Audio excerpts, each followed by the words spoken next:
ನಿಮ್ಮ ಹೆಜ್ಜೆ ಗುರುತುಗಳನ್ನ ಮತ್ತು ನಿಮ್ಮ ಸಂಸ್ಥೆಯ ಹೆಜ್ಜೆ ಗುರುತುಗಳನ್ನ ದಾಖಲಿಸಬೇಕು ಅಂತ ಪವರ್ ಟಿವಿ ಇವತ್ತು ನಿರ್ಧಾರ ಮಾಡಿದೆ ಸರ್. ಸೊ ನಿಮ್ಮ ಒಂದು ಬದುಕಿನ ಜರ್ನಿ ತುಂಬಾ ಸಂತೋಷ ಆಯ್ತಮ್ಮ. ಇವತ್ತುವರೆಗೂ ಲಹರಿ ಸಂಸ್ಥೆಯನ್ನ 50 ವಸಂತಗಳಲ್ಲಿ ಎತ್ತಿಡ್ದಿದ್ದೇ ಮಾಧ್ಯಮ. ಅವಾಗೆಲ್ಲ ಪತ್ರಿಕಾ ಮಾಧ್ಯಮ, ಬರೀ ಪ್ರಿಂಟ್ ಮೀಡಿಯಾ ಇತ್ತು. ಆ ಪತ್ರಕರ್ತರು ಏನು ಬರೆದ್ರು ಇವತ್ತಿಗೂ ಸಾವಿರಾರು ಆರ್ಟಿಕಲ್ಸ್ ಇದೆ, ಇವತ್ತಿಗೂ ಎತ್ತಿಟ್ಟಿದ್ವಿ ಅಮ್ಮ. ಅಂದ್ರೆ ಹಿಂಗೆ ಬಂದೇಟ್ಕೆ ನೋಡ್ಬಿಟ್ಟು ಹಿಂಗೆ ತೆಗೆದಾಕೋರಲ್ಲ ನಾವು. ಒಂದೊಂದು ಪತ್ರಿಕೆಯಲ್ಲಿ ಏನು ಬಂದಿತ್ತು, 3 ಪತ್ರಿಕೆನ ಇವತ್ತಿಗೂ ಆ ಇತಿಹಾಸವನ್ನು ಎತ್ತಿಟ್ಟಿದ್ದೀನಿ. ನಮ್ಮನ್ನು ಬೆಳೆಸಿದಂಥವ್ರೆ, ಬೆಳೆಸಿದ್ದು ಕೂಡ ಪತ್ರಿಕಾ ಮಿತ್ರರು. ಆವಾಗ ಪ್ರಿಂಟ್ ಮೀಡಿಯಾ ಪ್ಲಸ್ ಇವಾಗ ಎಲೆಕ್ಟ್ರಾನಿಕ್ ಮೀಡಿಯಾ, ಸೋಷಿಯಲ್ ಮೀಡಿಯಾ, ಇವರೆಲ್ಲರಿಗೂ ನಾನು ಚಿರುಣಿ ಆಗಿದ್ದೀನಿ. ಇದು ಸತ್ಯ. ಯಾವುದೇ ಸಪೋರ್ಟ್ ಇಲ್ಲದೆ ಬಂದಂಥ ಸಂಸ್ಥೆ ಲಹರಿ ಸಂಸ್ಥೆ. ಒಂದು ಬಡತನದ ಕುಟುಂಬದಿಂದ ಬಂದಂಥ ಕುಟುಂಬ ನಮ್ಮದು. ಸರ್, ನೀವು ಕುಟುಂಬದ ಬಗ್ಗೆ ಮಾತಾಡ್ತಾ ಇದ್ರಿ. ನನಗೆ ನಿಮ್ಮ ಬಾಲ್ಯದ ದಿನಗಳ ಬಗ್ಗೆ ತಿಳ್ಕೊಳ್ಬೇಕು ಅನ್ನೋ ಕುತೂಹಲ ಇದೆ. ಸೊ ನಿಮ್ಮ ತಂದೆ ತಾಯಿ, ನಿಮ್ಮ ಮೂಲ ಊರು ಯಾವುದು, ಬೆಂಗಳೂರಿಗರೇನಾ ಅಥವಾ ನಿಮ್ಮ ಸಿಬ್ಲಿಂಗ್ಸ್ ಎಷ್ಟು ಜನ?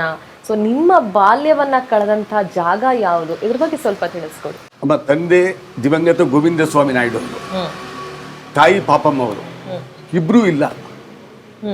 6 ಜನ ಮಕ್ಕಳು. ಮೊದಲಿಗೆ ಪ್ರೇಮಾವತಿ ಅಕ್ಕ, ಅದಾದಮೇಲೆ founder of the Lahari music and Lahari family ಅಂತ ಹೇಳ್ಬೇಕಂತಂದ್ರೆ ಅಣ್ಣ ಮನೋಹರ್ ನಾಯ್ಡು ಅವರು. ಅದಾದ್ಮೇಲೆ ಕಲಾವತಿ ಅವರು.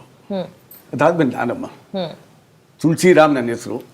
ಲಹರಿ ವೇಲು ಮಾಡಿದ್ದು ಪತ್ರಕರ್ತರೆ. ಮತ್ತೆ ಅದಾದ್ಮೇಲೆ ರಮೇಶ್ ಅವರು, ಕಡೆಗೆ ಆನಂದ್. 4 ಜನ ಅಣ್ಣ ತಮ್ಮದಿರು ಒಟ್ಟಿಗಿದ್ದೀವಿ. ಅವಿಭಕ್ತ ಕುಟುಂಬ ಅಮ್ಮ ನಮ್ದು. ಮುಟ್ಟಿದ್ದು ಚಾಮರಾಜಪೇಟೆ, ಆಜಾದ್ ನಗರ. 7 ರೂಪಾಯಿ ಮನೆ. 7 ರೂಪಾಯಿ ಮನೆ. 7 ರೂಪಾಯಿ ಅಂದ್ರೆ ಮನೆ ಬಾಡಿಗೆ 7 ರೂಪಾಯಿ. 7 ರೂಪಾಯಿ. ಈ ಕಡೆ 7 ಮನೆ, ಆ ಕಡೆ 7 ಮನೆ. ಒಟ್ಟಾರ ಓಪನ್ ಟಾಯ್ಲೆಟ್. ವಿದ್ಯುತ್ ಶಕ್ತಿ ಇಲ್ಲ. ರಸ್ತೆನಲ್ಲಿ ಕಾರ್ಪೊರೇಷನ್ ವಾಟರ್ ಏನ್ ಬರುತ್ತೋ ಬಿಂದಿಗೆಗಳು ಲೈನಾಗಿ ಇಟ್ಟಿರೋರು, ಯಾರು ಫಸ್ಟ್ ಇಟ್ಟಿರ್ತಾರೋ ಅವ್ರು ಹೋಗ್ಬಿಟ್ಟು ನೀರು ತಗೊಬೇಕು. ಅದು ಟೈಮಿಂಗು. ಬೆಳಿಗ್ಗೆ ಎಷ್ಟೊತ್ತಿಗೆ ನೀರು ಬಿಡ್ತಾರೆ, ಸಂಜೆ ಎಷ್ಟೊತ್ತಿಗೆ ನೀರು ಬಿಡ್ತಾರೆ, ಅಷ್ಟೇ. ಆವಲ್ಲೇ ಹೋಗ್ತಿರ್ಬೇಕು. ಆ 7 ರೂಪಾಯಿ ಮನೆಯಲ್ಲಿ ಅಮ್ಮ ನಮ್ಮ 8 ಜನಕ್ಕೂ ಅಂದರೆ ಅಪ್ಪ ಅಮ್ಮನ ಸೇರಿ ಸಣ್ಣ ರೂಮಮ್ಮ ಅದು. ಅಲ್ಲಿ ಬದುಕೊಟ್ಟಂಥ ಮಹಾತಾಯಿ ನಮ್ಮ ತಾಯಿ. 850 ರೂಪಾಯಿ ಸಂಬಳ ಬರೋದು ಅಪ್ಪನಿಗೆ. ಏನ್ ಕೆಲಸ ಮಾಡ್ತಾ ಇರೋದು? ಬಿನ್ನಿ ಮಿಲ್ಲು. ಅವಾಗ ಬಿನ್ನಿ ಮಿಲ್ ಬಹಳ ದೊಡ್ಡ ಕಾರ್ಖಾನೆ. ಹೌದು. ಬಹಳ ಜನಕ್ಕೆ ಅನ್ನ ಹಾಕಿದೆ, ಬಹಳ ಜನಕ್ಕೆ ಬದುಕು ಕಟ್ಕೊಂಡಿದೆ ಬಿನ್ನಿ ಮಿಲ್ಲು. ಆ ಬಿನ್ನಿ ಮಿಲ್ನಲ್ಲಿ ಕೆಲಸ ಮಾಡ್ತಾ 850 ರೂಪಾಯಿ ಸಂಬಳ. ಆ 850 ರೂಪಾಯಲ್ಲಿ 8 ಜನ ಜೀವನ ನಡಿಬೇಕು. ಆಮೇಲೆ ಎಲ್ಲ ಓದಿದ್ದು ಕನ್ನಡ ಮೀಡಿಯಂ ಅಲ್ಲೇ, ಗೌರ್ಮೆಂಟ್ ಸ್ಕೂಲಲ್ಲೇ. ಯಾವ ಶಾಲೆಯಲ್ಲಿ ಓದಿದ್ದು ಸರ್ ನೀವು? ಬೆಂಗಳೂರು ಪ್ರೌಢಶಾಲೆ ಅಮ್ಮ, ಶಂಕರ್ ಭಟ್ ಹತ್ರ, ಇವತ್ತಿಗೂ ಇದೆ. ಅದಾದ್ಮೇಲೆ ನಾನು ಕಾಲೇಜ್ ಹೋಗಿದ್ದು ಆಚಾರ್ಯ ಪಾಠಶಾಲೆ.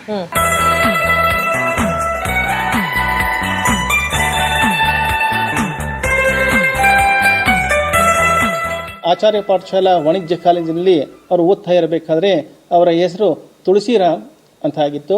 ಅವರು ನಮ್ಮ ಕಾಲೇಜಿನ ವಿದ್ಯಾರ್ಥಿಯಾಗಿದ್ದಾಗ ಎಲ್ಲ ಕ್ಷೇತ್ರಗಳಲ್ಲೂ ಕೂಡ ಸಾಂಸ್ಕೃತಿಕ ಕಾರ್ಯಕ್ರಮಗಳಲ್ಲಿ ವಿಶೇಷವಾಗಿ ತೊಡಗಿಸಿಕೊಂಡು ಅವರದೇ ಚಾರೆಯನ್ನು ನಮ್ಮ ಕಾಲೇಜಿನಲ್ಲಿ ಮೂಡಿಸಿದ್ರು.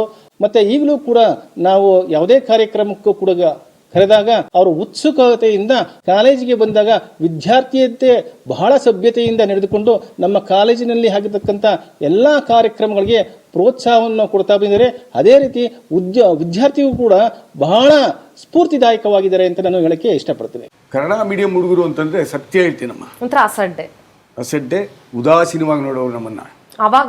ಆಗ್ಲೇನೆ ಸತ್ಯ. ಇಂಗ್ಲಿಷ್ ಮೀಡಿಯಮ್ಮು ABCDE ಅಲ್ಲಿ ನೋಡಿ, F1G ಕನ್ನಡ ಮೀಡಿಯಮ್ಮು ಇಲ್ಲಿ ಕಡೆಗಣಿಸ್ಬಿಟ್ಟಿದ್ರು ನಮ್ಮನ್ನ. ಆಲ್ಫಾಬಿಟ್ಸ್ ಅಲ್ಲಿ ಕಡೆಗಣಿಸಿದ್ರು ನಮ್ಮನ್ನ. ಅಂತ ಮಹಾನ್ ಭಾವರಿದ್ದಾರೆ.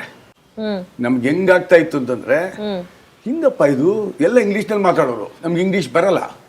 ಒಂದೇ ಸಬ್ಜೆಕ್ಟು, ಅದು 5ನೇ ತರಗತಿಗೆ ಹೋದಾಗ ನನಗೆ ABCD ಕಲ್ಸ್ಕೊಟ್ಟಿದ್ದು. ಅಲ್ಲಿವರೆಗೂ ಏನು ಗೊತ್ತಿಲ್ಲ. ಎಲ್ಲಿಯವರೆಗೂ ಅದೇ ರೀತಿಯಾದಂತಹ ಬದುಕಿತ್ತು. ಬದುಕು ಸುಧಾರಿಸ್ತು ಅಂದಿದ್ ಯಾವಾಗ?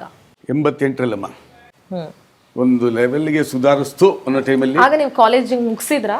84ಕ್ಕೆ ನಾನು ಕಾಲೇಜ್ ಮುಗಿಸಿದ್ರಿ. BCom ಕಂಪ್ಲೀಟ್ ಮಾಡೋಕ್ಕಾಗಲಿಲ್ಲಮ್ಮ ನನಗೆ. ಆಫೀಸ್ದು ಹೋಗ್ಲೇಬೇಕಾಗಿತ್ತು. ಪರಿಸ್ಥಿತಿ ಹೆಂಗಿತ್ತು ಲಹರಿ ಆಫೀಸ್ನಲ್ಲಿ, ಹೋಗ್ಲೇಬೇಕಾಗಿತ್ತು. ಹೋದೆ. ಅಣ್ಣನಿಗೆ ಇಷ್ಟ ಇರಲಿಲ್ಲ, ಮನೋರಣ್ಣನಿಗೆ. ಅವ್ರಿಗೆ ಹೆಂಗಾದ್ರೂ ಮಾಡಿ ಇವ್ನು KS ಏನೋ ಮಾಡ್ಬೇಕು, ಇವ್ನು ಬುದ್ಧಿವಂತ ಅಂತ ಅವರಿದ್ರು. ಯಾಕಂದ್ರೆ ಮನೇಲಿ ಯಾರು ಕಾಲೇಜ್ ಬಿಟ್ಲಿಕ್ಕಿರ್ಲಿಲ್ಲ, ಮನೇಲಿ ಯಾರು ಓದಿರ್ಲಿಲ್ಲ, ಯಾರು ಕಾಲೇಜ್. ಅಣ್ಣ ತುಂಬಾ ಚೆನ್ನಾಗಿ ಓದ್ತಾ ಇದ್ರು, ಕಷ್ಟಕ್ಕೋಸ್ಕರ ನಿಲ್ಲಿಸ್ಬಿಟ್ಟು ಅವರು ಕೆಲಸಕ್ಕೆ ಸೇರ್ಕೊಂಡ್ರು. ಸೊ ನೀವೊಬ್ಬರೇ? ನಾನು ಒಬ್ಬನೇ ಓದಿದ್ದಮ್ಮ ಅವಾಗ. ಸೆಕೆಂಡ್ ಬಿ ಕಾಮ್ ಬಿಟ್ಬಿಟ್ಟೆ, ಆಗಲಿಲ್ಲ. ಹಿಂಗೋ ಮಾಡಿ ಕಂಪ್ಲೀಟ್ ಮಾಡೋಣ ಅಂದ್ಕೊಂಡೆ, ಆಗಲಿಲ್ಲ. ಒತ್ತಡಗಳು, ಕಚೇರಿಯಲ್ಲಿ ಒತ್ತಡಗಳಿತ್ತು.